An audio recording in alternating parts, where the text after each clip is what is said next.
Greetings, welcome back to HM Live. This week we are in Denver, Colorado for the Spanish Evangelism Ministry Conference. Please be in prayer for that meeting. There are great and exciting things happening in Spanish evangelism all over North America. And I'm very, very grateful for all of the missionaries who are involved in that. Grateful for the impact of men like Daryl Collins, who's helping us in planting multiple churches as an intercultural language missionary. I want to say again to all of our sponsors for Friends of American Missions, which brings you HM Live, thank you for your help. Thank you for your undergirding of ministry. Makes a difference. For those of you who have not yet decided to buy in, do need your help. This brings you the Director's Communique, HM Live.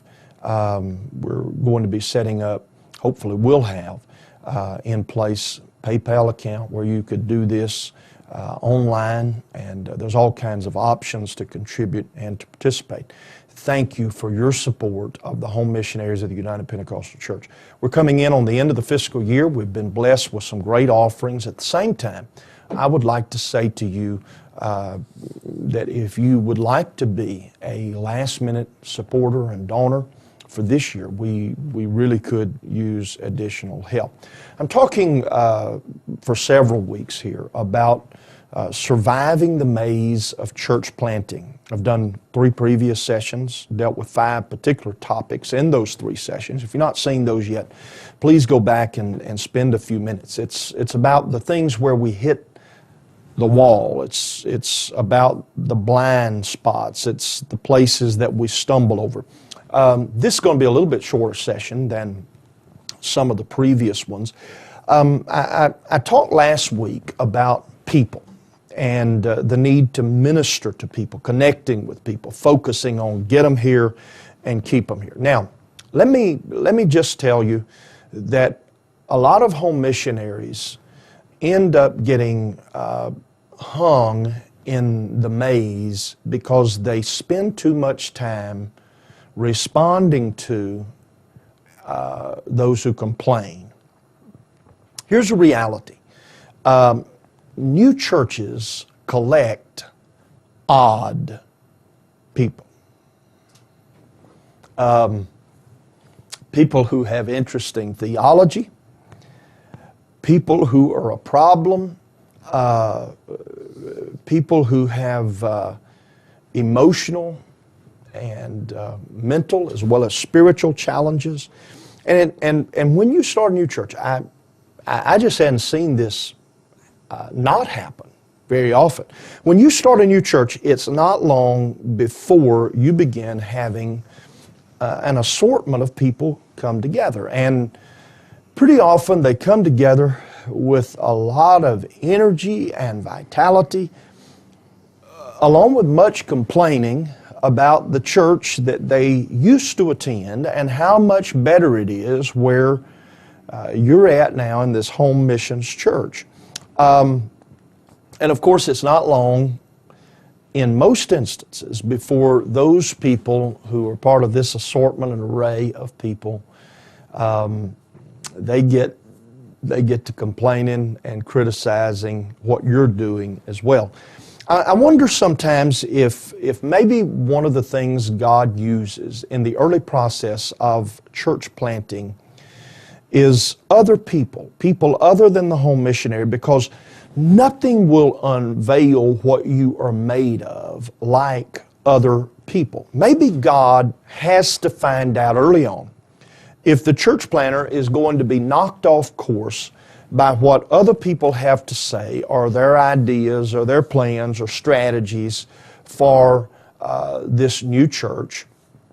Will something else dissuade them from the vision that God has? And by the way, let me just toss this in. On occasion, the criticism and complaining comes from people who are outside the church. And one of the principles of church planting you need to know about, one of the things that is a mistake church planters make, is trusting the so-called wisdom of the experts. And again, I'm not minimizing anybody's wisdom or insight. You need to talk to elders. You need to get perspective. But God has a unique thing for you to do. So these people who are complaining, there's an old saying that says, if one person calls you a horse, blow it off. If 3 people call you a horse, there's a conspiracy afoot. But if 15 people call you a horse, buy a saddle. If you got 1 or 2, you got a family who are complaining and fussing, well, don't pay too much attention, probably. Doesn't mean you're deaf to criticism. Jesus knew exactly what the Pharisees and the Sadducees were saying about him. He just decided to respond in a certain way, keep his focus on exactly what his mission and the intent was. You have to do the same. If you hear multiple voices saying the same thing, then there may well be reason for concern. You may want to step back, call somebody that you trust and say, you know, I've got people here who seem to have their wits about them, who seem to be living pretty balanced lives, who are saying particular things. And as you look in the window of my life, what do you see? But you're going to face this reality. There are going to be many, many critics, and you're going to deal with them as a church planner. What's most likely to be criticized? Well, first is this. Suddenly, you don't give enough attention to the saints. All of your attention is on new people. Well, that's what church is about, is reaching new people and developing them and discipling them. Admit it, go on.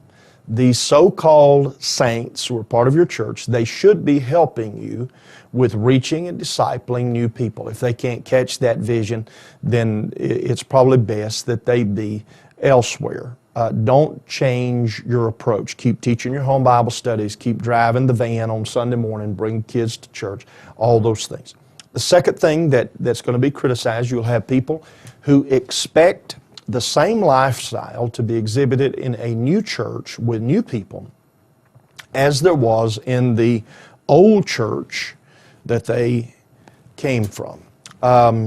I believe in lifestyles. I'm grateful for the United Pentecostal Church positions we've taken. I think there are principles that we teach that are absolutely on point, that protect people from the dilemma of worldliness.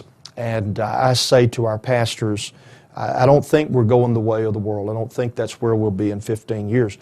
I'm very cognizant, very, very aware that new converts develop very slowly.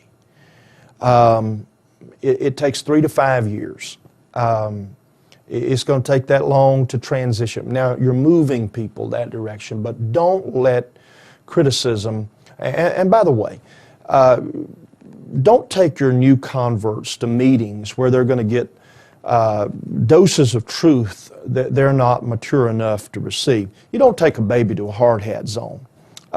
You just protect your babies. You make sure. And again, if you need an authority for that, and if somebody frets about it, well, my email address is pretty often posted here, but I just feel that way. Don't allow that particular criticism to affect you when you're dealing with new people. The third is you're going to have people who become frustrated over particular ministries, and in reality, it's the lack of those ministries. I refer you back to last week's lesson where I talked about in this business of the maze of church planning where pastors, home missionaries, try to do too much too soon. Some want to rush you into things that you're not ready for. Don't let the critics push you into doing some of those sort of things. And the fourth that you're going to hear criticism about is I've been here for 3 months now. Nobody recognizes me. I haven't been given a leadership position. I'm going to talk some more about that in one of these later sessions over in July or August. But the deal with this is that it's much